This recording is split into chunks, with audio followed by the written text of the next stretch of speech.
Hi, Zavana. Good morning. Today, I am going to talk about how to cue and prompt your child. All right, because I've been getting a lot of questions about, hey, how do I do this? How to do that?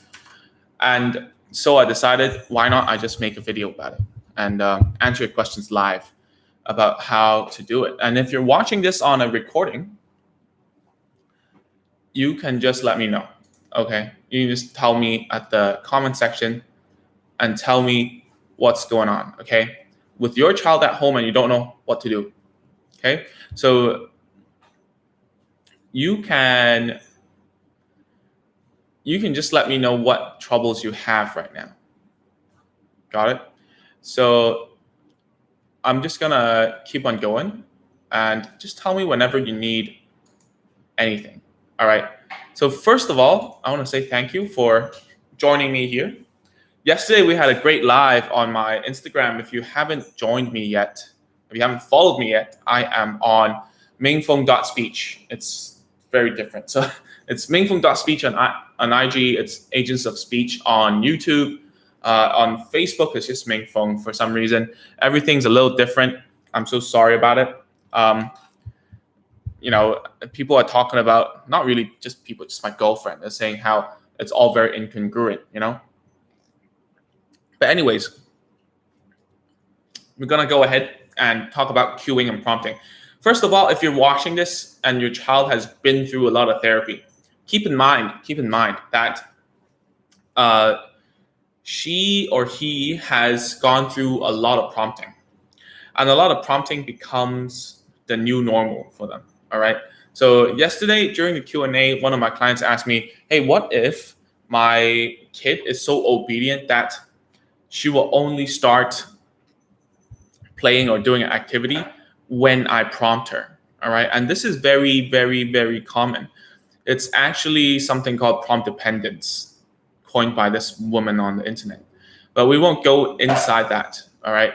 Because the reason behind it is that not that prompting doesn't work, or cueing sucks, or all these things don't work. Okay. The reason behind it is because the cueing and prompting hasn't been planned out to be faded out. All right.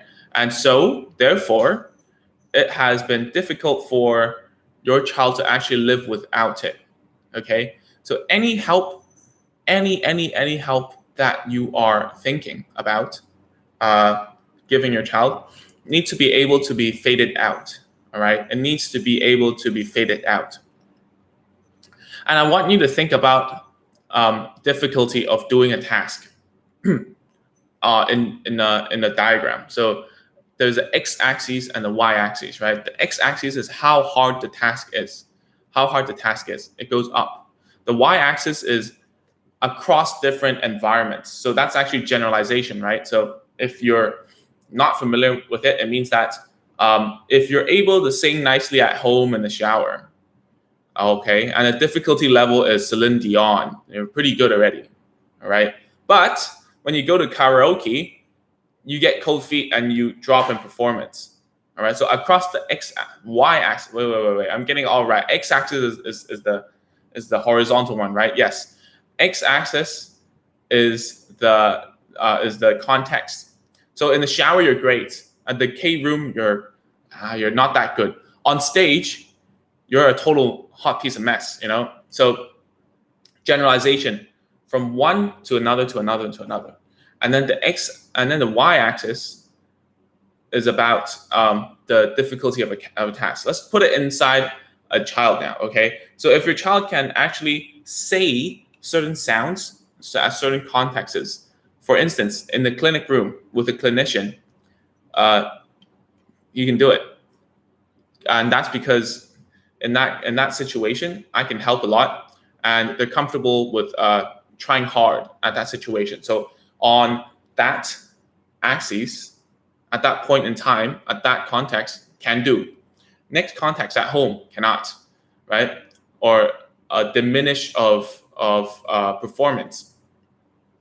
So, and then in the public or in school, total mute, don't even want to talk, right? So you see that the performance drops as he or she changes in different contexts.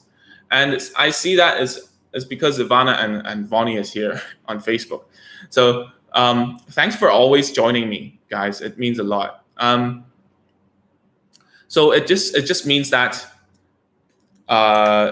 if your child is under the context of mom, cannot do, but under the context of other professionals, she can do, then there's also a difference in context, if you know what I mean. Okay, so when they switch contexts, it will actually have a problem. Okay.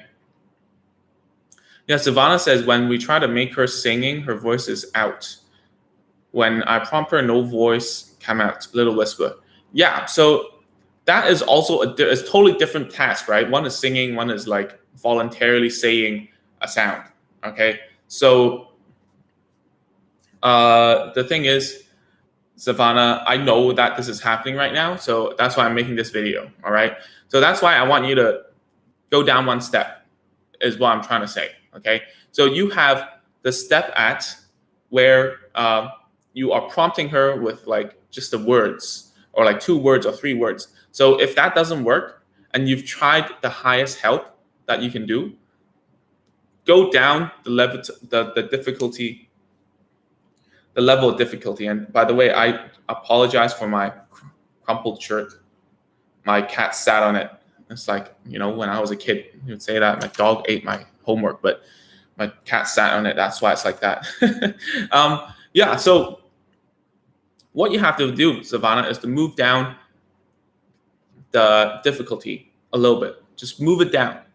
Move it down. If up here she whispers, all right, I heard from mom, from Ibu, apparently that's how you call a mother in Indonesian, is that if she says like battery, she goes battery, like that, right? If that's the truth, then go down one level and try some 2-syllable words. All right? Or try some words that are easier, or just sounds.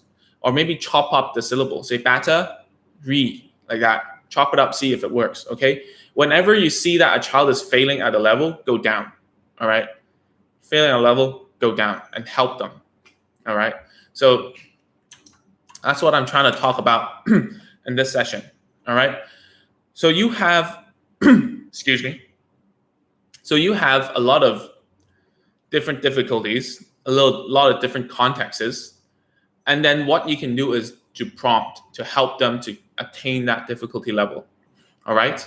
First of all, you have to know which difficulty level they're accustomed to. Okay. For Vonnie, that is just letting you touch her, or letting you prompt her nicely, or letting you turn her hand around, or just sitting nicely. That's the difficulty level. The level of prompt, therefore, is to try to keep them at that level, difficulty level, and making them succeed. All right. So how do you do that? So because you guys are watching, and there are some guys on YouTube, which I cannot see your names, by the way, on YouTube. Anyways, so how we do this is basically by setting the target goal and to stick with it. Okay. So for Vonnie, that is to create an open palm gesture, and the function of the language is so that she's asking and waiting for certain things. Okay, that's just what we want. All right, and if the difficulty level is here, what is the context? The context is she's sitting down with the biscuits right next to her. All right, she can grab it. It's like that. So how do you do that? Is you keep at that until she becomes stable on the graph, like that. At this context, at this difficulty level, with this type of help, she can. Until you hit like a certain percentage of accuracy. For instance, if she can do it like 9 times out of 10, okay, then we'll talk about fading away the prompt. So we did talk about like, when we hold it there, we can just like tip it and hold it and then put it there right away, right? So if you're watching this and you don't know what I'm talking about at all, I urge you to watch some of my earlier videos about like open palm gesture, and the whole YouTube videos about like doing speech therapy at home. Okay, those will clear you up a lot better. Okay, today we're going in a little deeper. a little more technical. And I feel like that's the problem, is because the difference between me and a parent, as a parent told me before, is that I see that the child is failing, I adjust, and I never give up until I get what I want. Okay.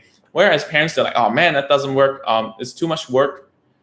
That might be something that you're thinking. Number two is the child doesn't like it, I'm being a bad person to them.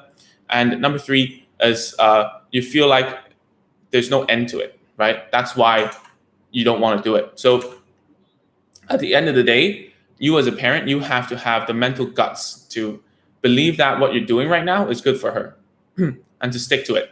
But doesn't mean you stick to it until they become very unhappy about you. And this is what a lot of parents need to be careful about, especially those who are watching right now. I see your names, I know who you are, is that you do not push them towards, you do not push them too much, all right? The difficulty level is here. If you stick to it, they don't like it, decrease it, okay?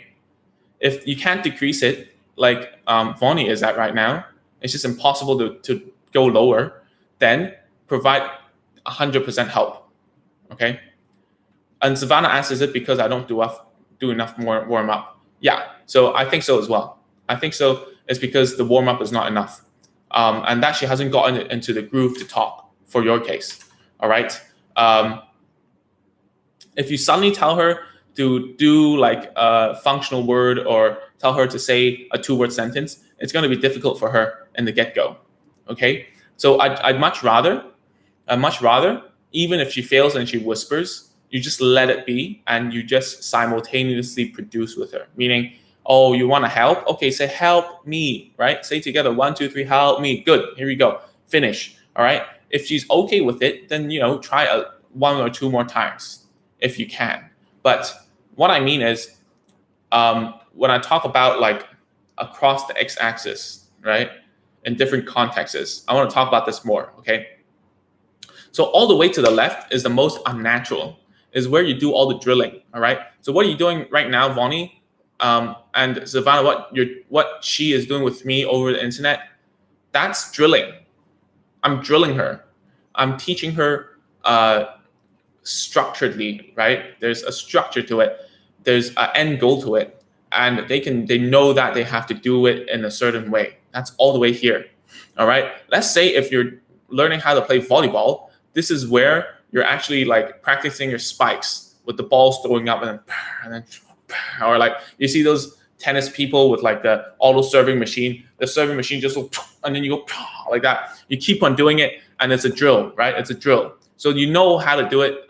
Everything, the environment is controlled. It's easy for them to actually do stuff. Okay. So once you understand that, it's all the way here. Let's say that you can hit a ball from a serving machine. Does that mean you can hit a ball in the game? No, right? Probably not. Because you don't understand, there's a lot more going on. There's something called cognitive load, all right? Cognitive load. Let me write it down. Cognitive, all right? Cognitive load, all right? And for you, Savannah, she isn't even. She's more than cognitive load. She's got some emotions going on when that happens. So it's actually, there's even like emotional load. So there's 2 things that are affecting her, right? Whereas at the drilling, all the way to the spectrum over here on the x-axis, when you're drilling her, there's no such thing. There's no cognitive load. There's no load to think about what to say. There's no load about how angry or sad or whatever to them. So therefore, it's much easier for her to do it over here. When you put it all over here in the middle, where like you're creating a situation for her to communicate, the difficulty level should go down. All right. Let's say that, we're back to the tennis analogy, right? From serving balls, from a serving machine that goes only one way, and you know what's going to happen. All right. First, it's going to be a high ball and then a low ball and then whatever. I don't play tennis, by the way. And then in the game, your coach is going to help you do some easy rallies first, like back and forths, right? So therefore, if you're the coach in that situation in the middle, where you're kind of in the game, but you're not really, and you're helping her, then the best way is actually to decrease the difficulty level and go maximum prompts, because it's hard for her. She's thinking about what to do next. She's thinking about something else. She wants something from you, right? So make it easier for her, and don't expect her performance to be at the same level as the drill part with me, all right? I'm the serving machine for Savannah's case, okay? So don't feel like it's she should attain that. All right. Remember, if you do therapy correctly in the drill phase, it will make your child so focused and so tired afterwards that they wouldn't want to talk anymore. All right. It's not only Savannah's case. There's a lot of cases that come to me. They literally just fall asleep on the car or on the MTR, MRT, or whatever you call it, on the transportation. It's because I've loaded up their brain. I've fired up their brain with how to use speech and language. Okay, I've made connections, new connections in the brain through doing therapy. It might sound like, whoa, you're so cool, you're so good. Not really. It just means that I know how to drill someone. That's why when I tell you guys to do at home, just do it for 5 or 10 minutes, because you can't keep the momentum going. I know I can do it because I've been doing it a lot of times, right? That doesn't mean that I'm better than you. It just means that I'm in a better place to do it as well, because they know me as a serving machine. I keep on serving balls to them. That's my job. That's what you guys are paying me for, right? I create a situation where I can do it. Okay, so here is the most unnatural, where we drill and teach them new stuff. All right, that's how you do it. I don't know what you guys learn, all right? When I was a kid, I learned mostly martial arts. This is where you just stand on the ground and just learn new punches, right? You just learn new punches. And then in the middle is that, you're half sparring. You're in a controlled environment where your master is teaching you some stuff, but letting you off, all right? And then after, at the most natural end here, is when you're just hitting each other with no rules. And this is where it's conversational for kids. It's very hard to go from drilling to middle point to conversation. And you expect that they can actually put their skill at the highest level to over here. Impossible in the beginning. All right. Very impossible. So, so please monitor your expectations. Okay. You wouldn't want that after you're teaching. Let's say that you are learning how to dance, right? You are here watching a YouTube video, doing a step-by-step or with someone, just following and pausing, right? Just one move. Maybe you're learning the wave or something. I don't know. I don't want to embarrass myself. And then in the middle is maybe you are with a group of people doing the same thing, but longer, all right? The last one is just freestyle. You wouldn't expect yourself to do all the things you learned here at freestyle fluently, all right? You wouldn't even be brave enough, So that's the same as your child. Remember, they have problems with communicating. To them, learning this is like that, okay? In different situations, it's much harder, all right? So how do you prompt? So at the drill level or any levels, it depends on how natural it is to actually prompt the furthest. Oh, and Savannah says now she falls asleep during the drilling. Yeah, sometimes that happens. That's why I tell you guys only 5 or 10 minutes. All right, don't go anywhere more than that if I'm not around. Okay, so let's talk about some cues, some prompts. Not a lot of actually a lot of therapists teach you guys how to prompt, right? There's and they give you all these names, right? And it's super hard to remember. So just let me tell you something, right?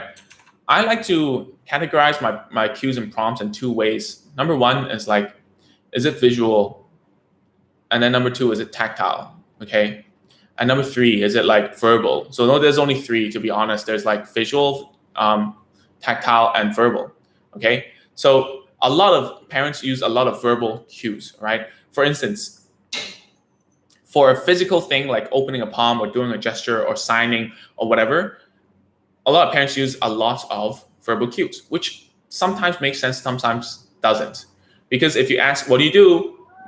Or in Indonesian, they say minta, minta, minta, minta, like that. First of all, they need to have the connection between the word minta and the gesture, all right? Minta, by the way, just means like ask or asking for or something like that. So if you haven't connected those two, your cue is ineffective. It doesn't mean anything, all right? Just like the first time I came to Jakarta, I was driving a car, I was trying to park. This dude was saying, giri, giri, giri. I didn't even know what he was saying. It means left, by the way. And if he didn't add the gesture like that, I wouldn't know where to turn, to be honest. I wouldn't even know. There's no way that I would get it. Got it? So it needs to be effective. You need to know what you're teaching. If you're teaching something such as, you know, a gesture, a word, and you use a verbal cue for it, you need to realize that that verbal cue, she needs to know already what it is, or else you're confusing her. You're making a situation worse, right? So a good example is the other day, not the other day, a long time ago actually, I was telling my girlfriend to like cook something in one way, but you know, I speak Cantonese sometimes by accident with her. So I tell her without any gestures, I tell her, "Wait, 炒個唔係咁炒啊." Yeah, anyways, I don't want to tell you the whole sentence. But anyways, what I wanted to talk about is what I was saying didn't make sense to her. So I wasn't helping her. I was confusing her. She was getting angry at me. And then I realized, so I added some gestures. So you could go that way. And I changed it back to English, okay? And then she understood. So you have to realize that verbal cues are a slippery slope, especially when your verbal cues don't have any weight on your child. If it doesn't have any weight, what I mean by it is, for instance, if you want them to look, you keep on saying, look, look, look, look, look, look, look, lihat dulu, or something like that, or you call the name thousands of times. I've said this millions of times too. Don't do it because it doesn't make any sense. So what should you do instead is, if you're trying to get them to look at you, if let's say they want to watch, put it near your face, right? At least that's a prompt, at least. It's not the best prompt ever, but at least it's a prompt. Now, prompt number 2 is get close to them, right? That's prompt number 2. Prompt number 3 is you can put their hand on your face, right?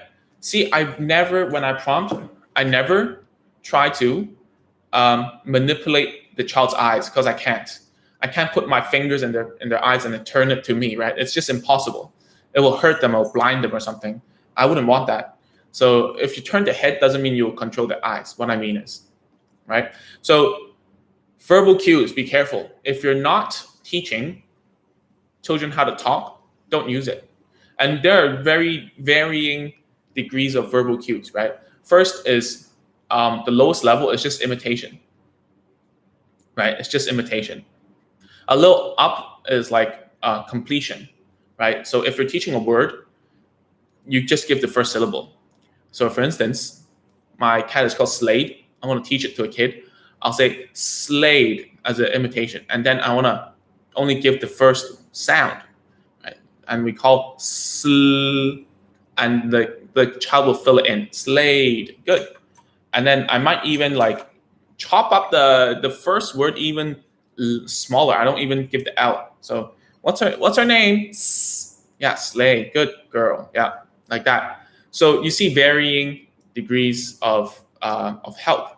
So other than this, imitation to like filling the gap, you can also do it for sentences. So in the beginning, if you're teaching very easy sentences like SVO, like subject, verb, object, if you say like, mommy is eating the orange, something like that.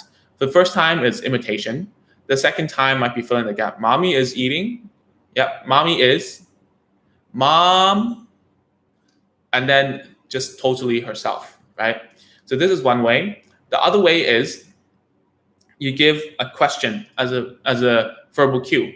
But you have to be very careful as well, because if your child cannot answer questions, do not use them as cues because it will confuse them. All right, cues and prompts should be already well established, right? That's why when we're doing speech, tasks, like in Zivana's case and our client, is that I do not use things. I build up cues to use later. For instance, the prompts, right?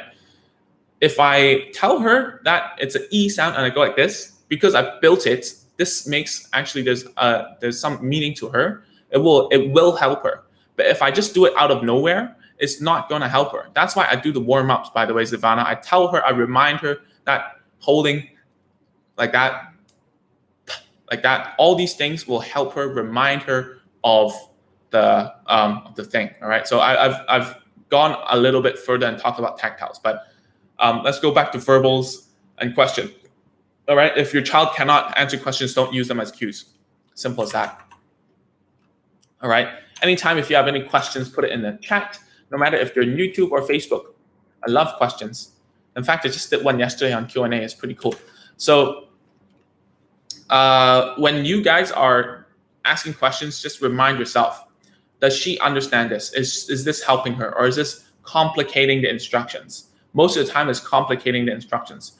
Questions work better once your child gets to like 3 words per sentence, because then they can actually help. They can actually like think about like what you're talking about. So there's degrees of sentences. You can actually give a choice question as a cue. So for instance, again, if you're teaching mommy is eating orange, so when your child gets stuck with that, mommy is eating, she don't know what to say, you can say, oh, is she eating an orange or an apple? And then she'll say orange. That's good. Can you try again? Yes, mommy's eating orange. Good job. Something like that. Or she gets stuck at the verb level, which is like mommy is orange, or mommy orange, and then you're like, huh? Mommy's drinking or eating orange? You tell me. Drink. Oh, eating orange. That's right. So you give a choice. You give a choice to let them know. And then once your child knows where and who questions and what questions, and they can distinct between them. Now you might say that, hey, my child already knows what who and where is, right? So I want to tell you, can your child answer this? Who is wearing the gray shirt? Ming, right? Who's wearing glasses? Ming. Not just who is that, because that's a what question. When you point to something and you ask who's that in your mind, it's just going to be a what, because you're naming something. You're referencing something in the world, right? Whereas without any pointing, if I say who's got black hair, if they can answer Ming, then yes, they can answer a who question, right? Who's wearing the red shoes? Mommy, like that. She can do it. Who's sitting down on the sofa? Mom, right? No one in this case. Don't want to be freaky here. Yeah, and where is the mouse? And they have to answer on the table. If you point and ask, where is that? And they say shopping mall or McDonald's, that is still what question? That's still referencing, all right? They have to know where as in the category about like locations, who as a category of people. If they give you the wrong answer with the wrong categories, that means that they don't know it, right? Once they know these, you can use these as cues for sentence productions, okay? Give you an example. So for instance, your child might say, hey, give me the remote. And then you want to become like a little bit silly and stupid. You're like, what remote? Where? I don't understand. Where's the remote? And you get something else. You might get the fan remote instead of the AC remote or the TV remote. And then you ask, where's the remote? And they have to be more specific. So they're going to say like, oh, get the remote from on top of the cabinet. And then you say, oh, right, that's correct. So if you want to cue that long of a speech, question cues are better, all right? Question cues are better because it lets them think about why you want them to talk longer, all right? But if there's no point in talking longer, don't do it. That's also a very big problem, all right? Other than we're talking about like difficulty level, if you need to increase it in terms of language, you need to think about whether it makes sense to do it or not. If the inside the room there's only one remote, all you need to do is like say, oh, give me the remote, or like, can I have the remote, please? That's all, right? If you want to, what I see a lot of ABA people do, right, especially here in Indonesia, not saying that they're doing a bad thing, they're actually doing a good thing, but it's just not in the right context. So what happens is that they tell the child to name stuff inside a room and tell them in the longer sentence, right? And the cue is actually say, oh, tell me in full sentence. But who decides if it's full or not? It's the therapist, right? It's unfair. Anyways, so what happens is they bring the child inside the room and say, oh, look, the green chair is on the floor. The black cup is on the table. The brown cat is on your lap, something like that. So if there's only one cup on the table and in the room, it's just impossible and unnatural for us to say that it's a black cup and it's also on a table, right? There's no use for it. So you have to be careful later on. If your child is at that level, you have to remember, is it natural in that way? How would you say it yourself? I will just say, give me that cup. That's totally normal and natural. If you want them to talk longer, you have to create a situation where they have to, okay? Make sure there's a few cups. Make sure there's like different color cups. Make sure it's different sizes. Make sure that, you can't see it. Make sure you're physically unable to understand, or you pretend to be dumb and like do something silly, all right? Okay, so that's verbal cues. Be careful, verbal cues, slippery slope. Do not use it, especially for you, Vonnie. Do not use verbal cues. Doesn't make sense to her at the moment. If she cannot even talk intentfully, then don't use it, because she just think that it's one more instruction to ignore. Okay, she's been ignoring all verbal instructions anyways. So why would anyone think that she would actually actually understand verbal cues as a way to help her? So we have to be a little more empathetic towards the kid and think in their shoes, right? Let's go on. Let's talk about visuals. Visual cues are good. Visual cues are nearly the single-handedly most important thing to get a child to talk. Okay, most probably, if your child is on the spectrum, visual cues work better than verbal and sound cues.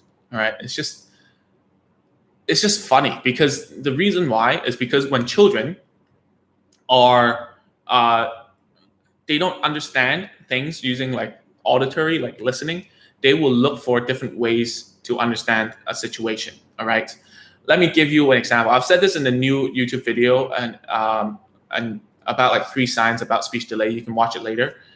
And basically is that if I don't understand what's going on, I will use my eyes to compensate, to understand the context.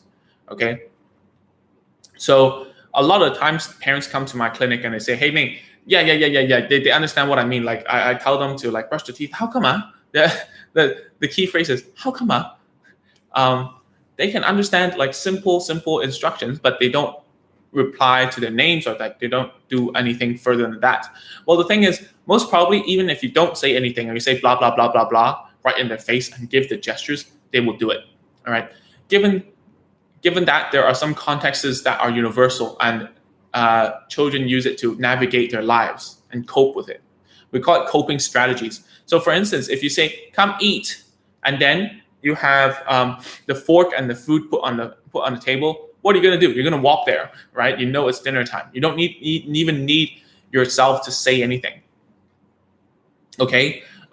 If you turn on the toilet light and you put the toothbrush, I don't know, on the thing, and it's around that time, it's like it's nighttime and it's about to sleep, they'll know that they have to brush their teeth. So whatever you say, they're going to do it.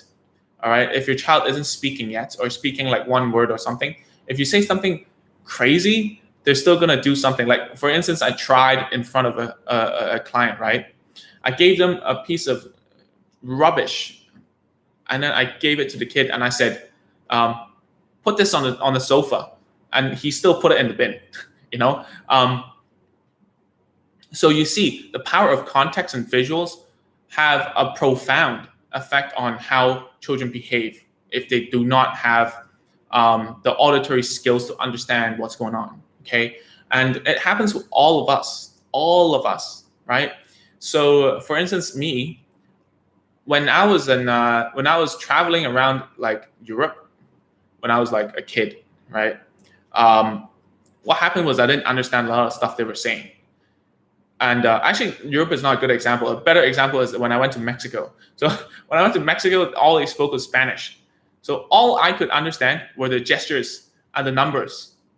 And I only knew how to ask how much, which I still remember. I think it's cuánto cuesta, right? So when I ask cuánto cuesta, I understand the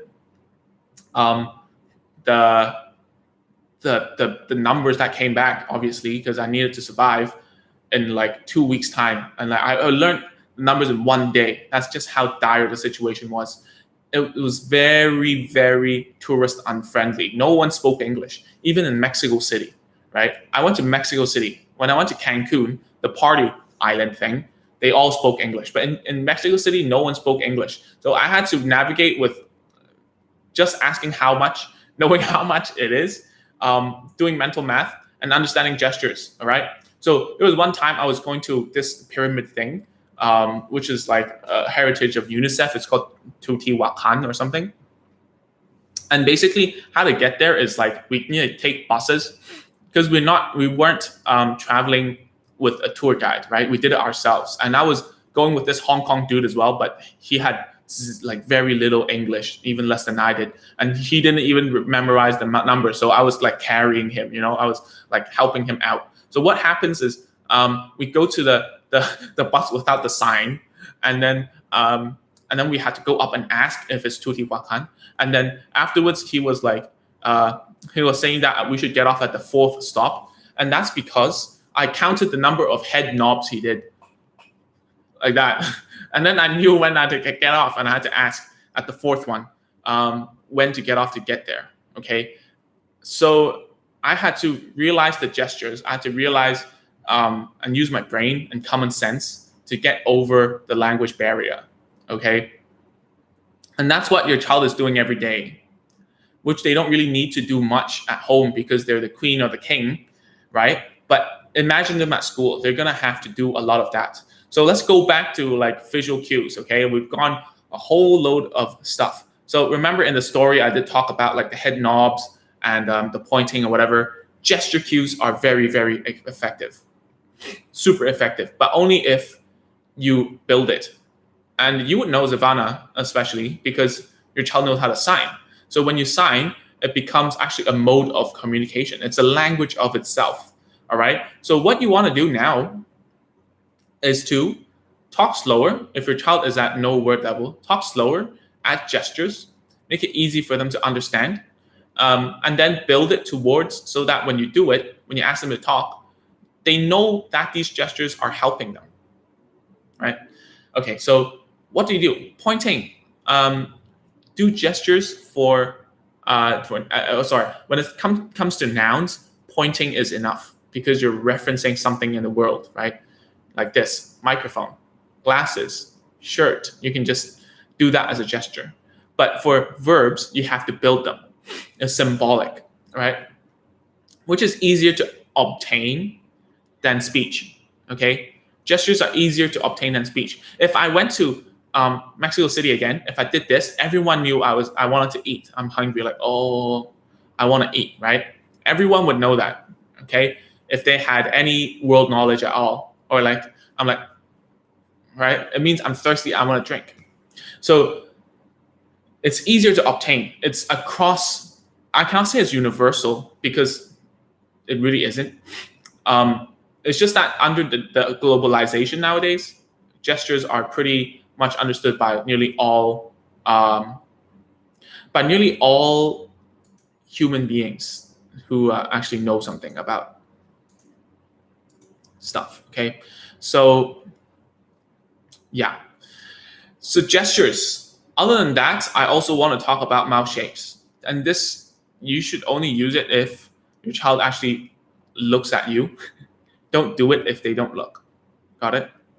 Don't do it if you don't look, because that's just stupid. You're just doing mouth shapes to the air, right? Only use mouth shapes when they're looking. Got it? And then visuals. You might say, hey, how about pictures, Ming? Yes, use a lot of pictures. Use pictures if you want. It's cool. All right. So what pictures should you use? All right. So for children who are learning how to talk, like vowels or whatever, I like to use these mouth shapes right here. These ones. You see these two are the same, right? This one. So especially if your children are used to therapy, they would look at pictures and stuff as a way to like, oh, these are the stimuli. I'm more interested in the pictures than your face, which don't take it personally. It happens all the time, no matter with you or with anyone. So don't mind it. Just use it as an advantage, all right? What other pictures do you want to use? Not a lot, actually. The best is actually the visual cues on yourself, okay? Your mouth, your gestures, everything. Okay, so the last one, let's talk about tactiles. Tactile cues are good for speech-related problems. For language, not really, okay? And the reason why is because language is something that does not include touching as a sensation, right? If you think about it, what does language talk about? Language is a set of symbols, a set of tools, a set of stuff that we all share, right? If I say apple, everyone will think of the same image in our heads. It doesn't include the sensory input sometimes, Maybe the word smooth has, right? Maybe the word rough or coarse or like bumpy has like a texture information. But why tactile is such an effective cue for speech is because speech is actually both